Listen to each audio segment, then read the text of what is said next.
We're marking the 1,000th home that SEARS and Rebuilding Together have refitted for our wounded warriors through the Heroes at Home project. But even with all the wonderful work going on here today, we also know that we've got so much more work to do. Today is not the finish line. Instead, it's a mile marker.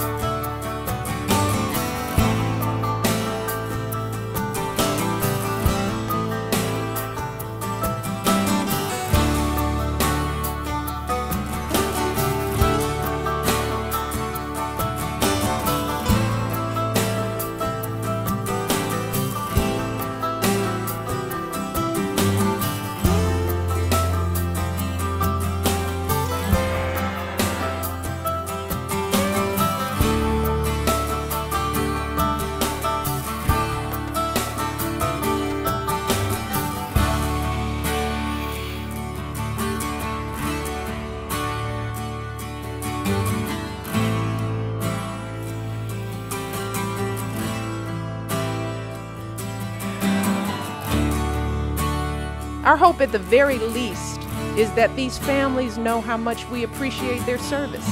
You know, sometimes it's as simple as a thank you, anything to show the support in a way that is worthy of the strength, courage, and sacrifice of our troops and their families.